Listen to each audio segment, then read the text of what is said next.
आज देखते हैं नंबर सिस्टम। अच्छा, नंबर सिस्टम में अंक जो होते हैं वो 0 से लेकर के 9 तक होते हैं भाई। ठीक है, अब आ जाए क्लासिफिकेशन ऑफ नंबर, संख्याओं का वर्गीकरण। तो सबसे पहले इसमें देखते हैं प्राकृतिक संख्याएं। प्राकृतिक संख्याएं मतलब नेचुरल नंबर। गिनती की सारी संख्याएं जो होती हैं, गिनती की सारी संख्याएं क्या होती हैं भैया?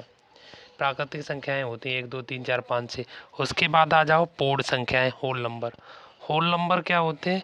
अच्छा, जो नेचुरल नंबर है उसमें 0 जोड़ दो, बस 0 से लेकर के अनंत तक सारी कैसी संख्या है भैया? पूर्ण संख्या है। उसके बाद पूर्णांक देख लो।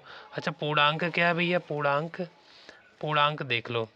अच्छा, शून्य प्राकृतिक संख्याओं के धनात्मक तथा ऋणात्मक मान के समूह को पूर्णांक कहते हैं। मतलब 0 से लेकर इधर धनात्मक अनंत तक और इधर ऋणात्मक अनंत तक, ये सारे कैसे? पूर्णांक ही हैं। ठीक है भैया। अच्छा, 0 एक उदासीन नंबर है। 0 कैसा नंबर है? उदासीन नंबर है। अच्छा, उसके बाद आ जाते हैं भैया सम संख्याओं पर। सम संख्या, सम संख्याएं कौन सी? वे सारी संख्याएं जिन्हें 2 से पूर्णतः विभाजित किया जा सके। वे सभी संख्याएं जिन्हें 2 से पूर्णतः विभाजित किया जा सके क्या कहलाएंगे भैया?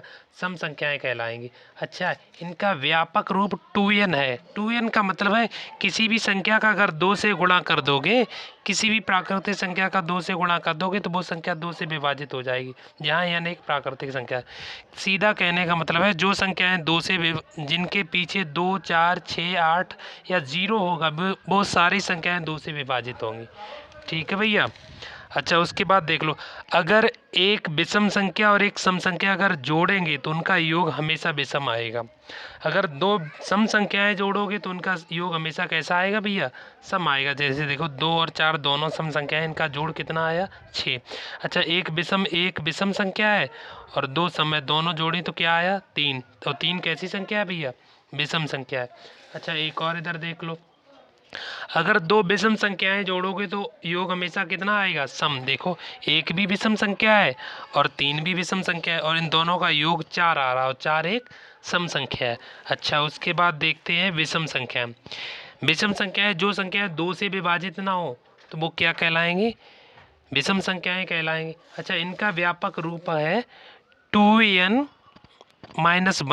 जहाँ n एक प्राकृतिक संख्या है। मतलब किसी भी संख्या का 2 से गुणा करके अगर 1 माइनस कर दोगे तो वो संख्या विषम संख्या हो जाएगी। जैसे देखो भैया, 1 3 5 7 9, ये कोई भी संख्या 2 से नहीं कटी हो, जो 2 से विभाजित नहीं होगी, वो सारी संख्याएं कैसी होंगी भैया? विषम संख्याएं होंगी। अच्छा, इधर थोड़ा और देख लो, अगर 2 विषम संख्याओं का गुणा करोगे तो हमेशा उत्तर विषम ही आएगा। जैसे 3 विषम है, 7 विषम, दोनों का मल्टीप्लाई किया तो 21 आया और 21 कैसी संख्या? विषम संख्या है। अच्छा, एक विषम संख्या और एक सम संख्या दोनों का अगर गुणा करोगे तो उत्तर हमेशा सम संख्या आएगा। जैसे 5 विषम संख्या है, 6 एक सम संख्या है और दोनों का गुणा किया तो 30 आया, जबकि 30 कैसी संख्या है भैया? सम संख्या है। अच्छा, 2 सम संख्याओं का अगर गुणा करोगे तो हमेशा उत्तर सम संख्या आएगा। जैसे 2 सम है, 4 भी सम है, दोनों का मल्टीप्लाई किया तो 8 आया, वो 8 कैसी संख्या भैया? सम संख्या है। चलो ठीक है। अच्छा, अब देख लो अभाज्य संख्याएं। अभाज्य संख्याएं कौन सी होती हैं? वे संख्याएं जिनके केवल 2 गुणनखंड हो। केवल 2 गुणनखंड जिनके होंगे वो संख्याएं कैसी होंगी? अभाज्य संख्याएं होंगी। ना 2 से ज़्यादा ना 2 से कम, जिनके केवल 2 गुणनखंड होंगे वो कैसी संख्याएं होंगी? अभाज्य संख्याएं। या इसकी एक दूसरी संख्या ये भी कह लो, 1 से बड़ी वे सभी संख्याएं जिन्हें 1 तथा स्वयं के अलावा अन्य किसी संख्या से विभाजित ना किया जा सके। मतलब दोनों का कहने का मतलब ही एक ही है। अच्छा, विषम अभाज्य संख्या है कौन सी? 2 3 5 7 11 13 17 19 23 29 और इसी तरह से आगे चलती जाएंगी। ठीक है। अच्छा, अभाज्य संख्याएं ज्ञात करने के लिए देखो बहुत सारे तरीके हैं। एक तो अगर कोई भी संख्या उसे 6 से भाग दो तो अगर 5 या 1 शेषफल बचता है तो वो संख्या कैसी संख्या है? अभाज्य संख्या है। अगर किसी संख्या का वर्ग करके 12 से भाग दे दो, अगर 1 शेषफल बचे तो वो संख्या कैसी होगी? अभाज्य संख्या होगी। अगर 5 से संख्या बड़ी होनी चाहिए, 5 से संख्या कैसी हो? दूसरा तीसरा फॉर्मूला, 5 से संख्या बड़ी होनी चाहिए, उसका वर्ग करके 1 घटा दो और 24 से भाग दोगे तो शेष अगर 0 आ रहा तो वो संख्या कैसी संख्या है? अभाज्य संख्या है। ठीक है भैया। अच्छा अच्छा, नोट ये दो बातें और, दो सबसे छोटी आवाज़ संख्या है, दो जो है सबसे छोटी आवाज़ संख्या है, और दूसरी बात दो एकमात्र सम आवाज़ संख्या है, सम भी है और आवाज़ भी है। ठीक है भैया, उसके बाद आ जाओ परमेय संख्याएं, रैशनल नंबर।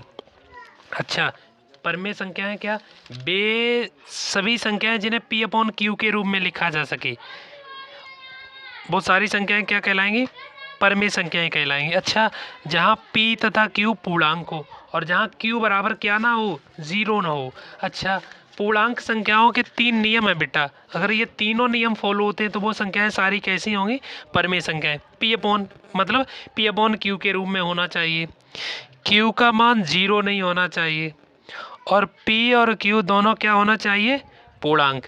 अगर तीनों नियम फॉलो हो रहे हैं तो वो संख्याएं कैसी होंगी, परमेय संख्याएं होंगी। जैसे कि उदाहरण में देख लो, -3/7 परमेय संख्या है, -2/5 परमेय संख्या है, 0 परमेय संख्या है, 4 परमेय संख्या है, 6/13 परमेय संख्या है, 2/3 परमेय संख्या, 4/9 परमेय संख्या है, √36/√49 परमेय संख्या है। अच्छा, ये दो परमेय संख्याएं नहीं है बेटा, देखो इधर, √47/49 ये परमेय संख्या नहीं है, √51/√47 ये परमेय संख्या नहीं है। अच्छा, इसमें भी एक नोट करके लिख लो, परमेय संख्याओं का दशमलव रूप शांत या आवर्त होता है। ठीक, उदाहरण के तौर पे 1/2 और 15/3। धन्यवाद।